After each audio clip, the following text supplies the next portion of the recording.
अस्सलाम वालेकुम CSS aspirant, welcome back to my YouTube channel. उम्मीद करते हैं आप सब लोग खैरियत से होंगे। तो आज मैं अपनी वीडियो में आप लोगों के साथ क्रिमिनोलॉजी का सिलेबस जो है वो शेयर करने जा रही हूँ कि क्या स्ट्रेटजीज़ हैं जिसके साथ आप जो है अपना क्रिमिनोलॉजी का पेपर सॉल्व कर सकते हैं। तो इसमें बेसिकली हमारे पास 4 पार्ट्स होते हैं, जिसमें 25 और 25 मार्क्स के 4 पार्ट्स पे इसको सिलेबस को डिवाइड किया गया है। देखिए, फर्स्ट पार्ट इसका ये बन रहा है और सेकेंड जो है वो इसका ये बन रहा है। उसके बाद थर्ड में ये पोर्शन आ जाता है और फोर्थ में हमारे पास ये पोर्शन आ जाता है। तो इसके जो है वो फर्स्ट पोर्शन में हमारे पास जो है वो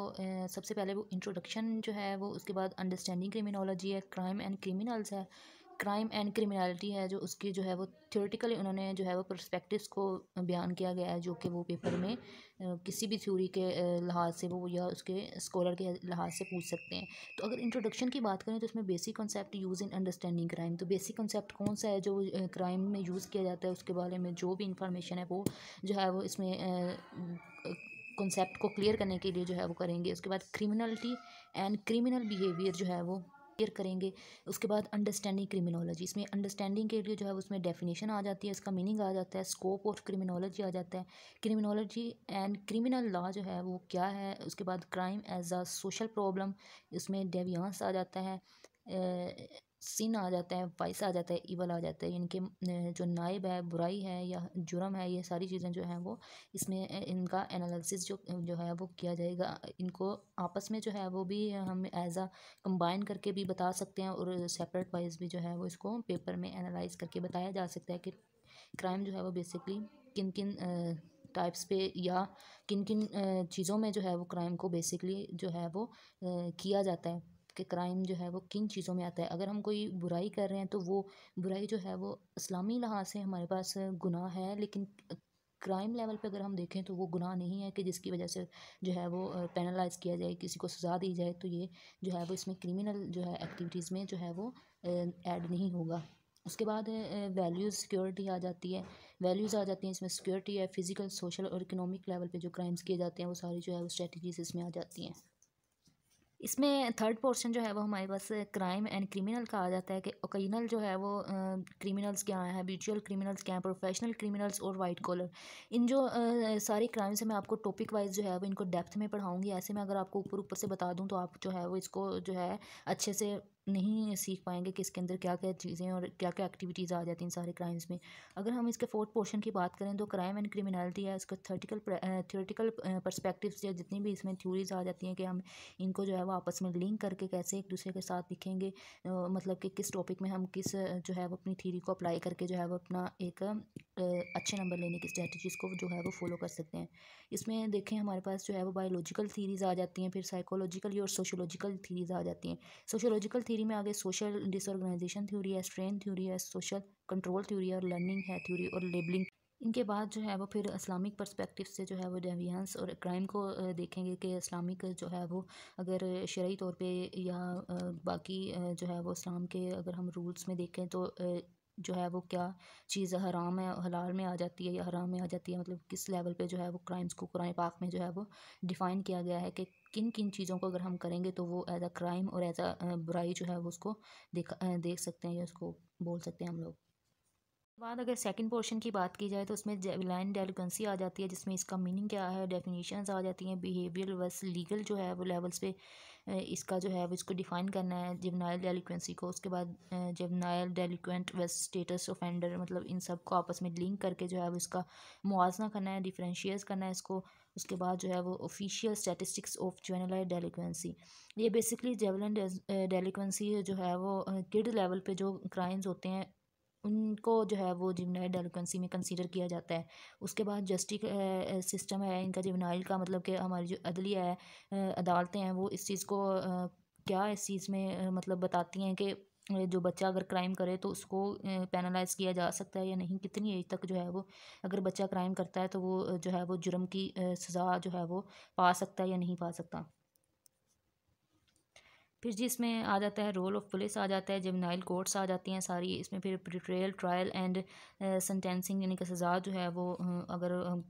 उसको अगर वो पेनल कोड में हमारे जो पाकिस्तान का पेनल कोड देखा जाए तो उसमें अगर वो हमें इस चीज़ को अलाउ करता है इसके आर्टिकल्स के अकॉर्डिंग्स के इस बच्चे को सज़ा दी जाए इस एज तक, तो फिर उसके हिसाब से जो है वो अदालतें उस पर जो है वो उसको नाफिज करके उसको सज़ा देती हैं। उसके बाद जुवेनाइल करेक्शनल इंस्टीट्यूशंस आ जाते हैं, प्रोबेशंस एंड नॉन प्यूनिटिव अल्टरनेटिव्स आ जाते हैं।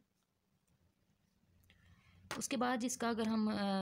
फिफ्थ सिक्स पोर्शन देखें तो फिर इसमें आ जाता है हमारे पास दी क्रिमिनल जस्टिस सिस्टम। कि क्रिमिनल जो है वो उसके जो है वो अदलिया का निज़ाम क्या है, पुलिस के जो इसमें है रोल्स क्या हैं, उसके बाद trial and convictions of offenders जो हैं वो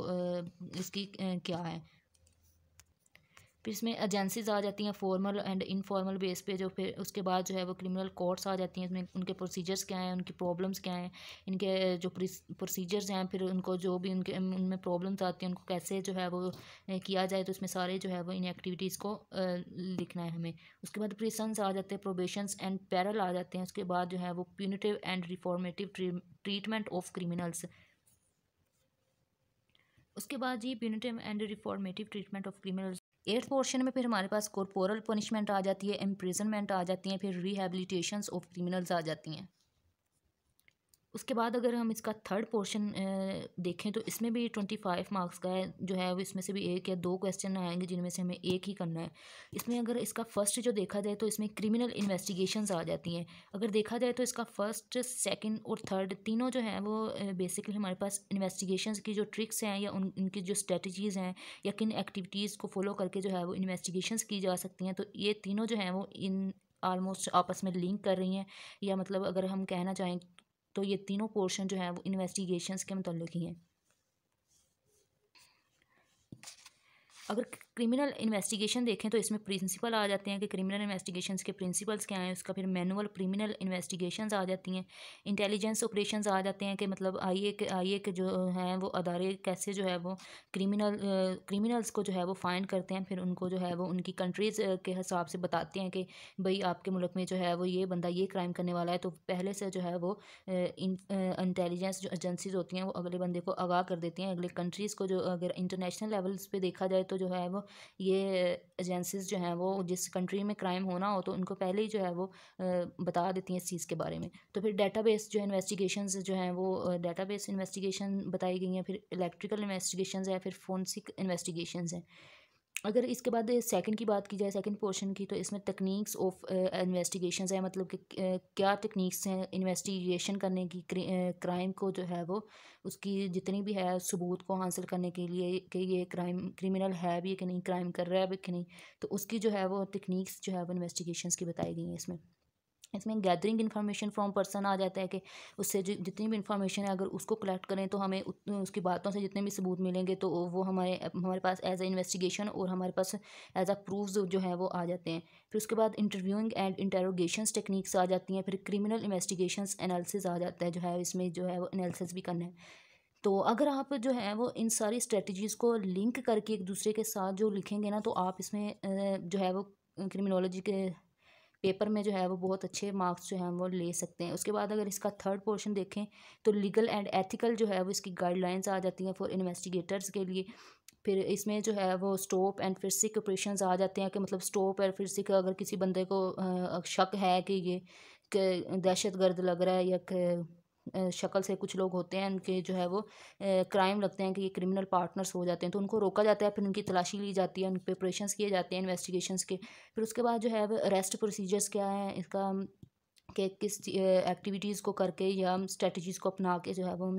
इनको अरेस्ट करेंगे और अपना बाकी प्रोसीजर स्टार्ट करेंगे। उसके बाद सर्च एंड सीजर का जो है वो इसमें एक है इन्वेस्टिगेशन टेक्निक्स के, मतलब उसको सर्च करते हैं, उसके घर जाके उसकी सारी तलाशी लेते हैं, या अगर कोई रोड पे एज आ कार के थ्रू जा रहा है या किसी भी व्हीकल्स को यूज़ करके जा रहा है तो उसको अच्छे से उसकी तलाशी लेंगे, फिर उसके बाद जो है वो उसको गिरफ्त में ले लेते हैं उसकी चीज़ों को, फिर उन पर इन्वेस्टिगेशन आगे जो है वो चलती जाती है। अगर international policing and criminal justice monitoring organisations को देखें तो ये जितनी भी यहाँ पे 5 से 6 जो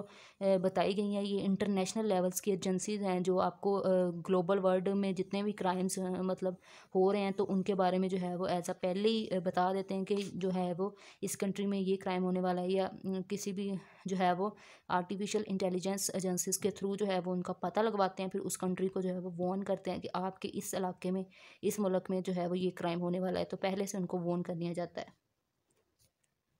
उसके बाद जो अगर इसका फोर्थ पोर्शन देखें तो ये भी 25 मार्क्स का है। इसमें से भी 2 क्वेश्चन आएंगे जिनमें से एक को अटैम्प्ट करना है और 20 नंबर का क्वेश्चन होगा। इसमें अगर इसका फर्स्ट आउटलाइन देखें तो उसमें मॉडर्न कॉन्सेप्ट इन कंटेम्पोरेरी इकोनॉमिनोलॉजी आ रहा है, टेररिज्म आ रहा है, रेडिकलिज्म आ रहा है, एंड जो है वो वार ऑन टेरर, जो कि आपको पता है कि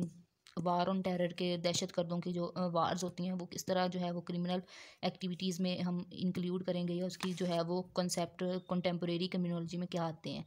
सेकंड इसकी बात करें तो media representations of crime and the criminal justice system है, फिर modern law enforcement and crime preventions हैं, इंटेलिजेंस लेड पुलिसिंग आ जाती है, फिर कम्युनिटी पॉलिसी आ जाती है, फिर प्राइवेट पब्लिक पार्टनरशिप्स आ जाती हैं। उसके बाद इसमें जो है वो gender and crime in urban and rural Pakistan आ जाता है कि जो है वो शहरी और जो देहाती इलाके हैं उसमें जेंडर बेस्ड जो क्राइम है वो क्या है। उसके बाद है crime and urbanisations, organised crime and white collar crime जो हैं वो क्या हैं। उसके बाद ह्यूमन राइट्स आ जाते हैं, abuse and protections, human rights की अब्यूज़ एंड प्रोटेक्शंस जो है वो क्या है, specially of childrens, womens and minorities, the role of civil society and NGOs. इसमें जो है वो इन चीज़ों को डिफाइन करना है हमें फोर्थ पोर्शन में। फिर मनी लॉन्ड्रिंग आ जाता है कि मनी लॉन्ड्रिंग के ज़रिए जो है कैसे क्राइम्स को किया जाता है। ये क्राइम मनी लॉन्ड्रिंग जो है वो क्राइम्स में इंक्लूड होता है। फिर साइबर क्राइम आ जाता है। फिर जो नेशनल लेवल्स पे जो एजेंसीज़ हैं जैसे रोल ऑफ नैब का जो है वो क्या है। उसके बाद FIA और ANF का क्या है। तो जी CSS एस्पायरेंट्स ये हमारे पास 4 पोर्शन हैं क्रिमिनोलॉजी के। इन चारों पोर्शंस में से जो हैं वो 2-2 क्वेश्चंस आएंगे, जिनमें से एक-एक क्वेश्चन जो है वो अटेम्प्ट करना है। 20 मार्क्स का एक क्वेश्चन होगा। उसके बाद 20 मार्क्स के जो हैं वो MCQs दिए जाते हैं। तो अगर मेरी वीडियो अच्छी लगी है तो इसको सब्सक्राइब करें और बाकी स्टूडेंट्स तक शेयर करें जो अपनी एकेडमी की फ़ीस जो है वो अफोर्ड नहीं कर सकते, तो जो है वो ताकि वो इस वीडियो से कोई भी इस्तिफ़ादा हासिल कर सकें। जितना मेरी लिए होगा मैं इस जर्नी में आप लोगों का साथ दूंगी इंशाल्लाह। बाकी जो है वो इस क्रिमिनोलॉजी की सीरीज़ को मैं जो है वो टॉपिक वाइज, या इनको अगर हम कहें तो एज जितना भी है पोर्शन वाइज जो मैं इनको अपलोड करती रहूँगी। तो जी बाकी दुआओं में याद रखिएगा। अल्लाह हाफ़िज़।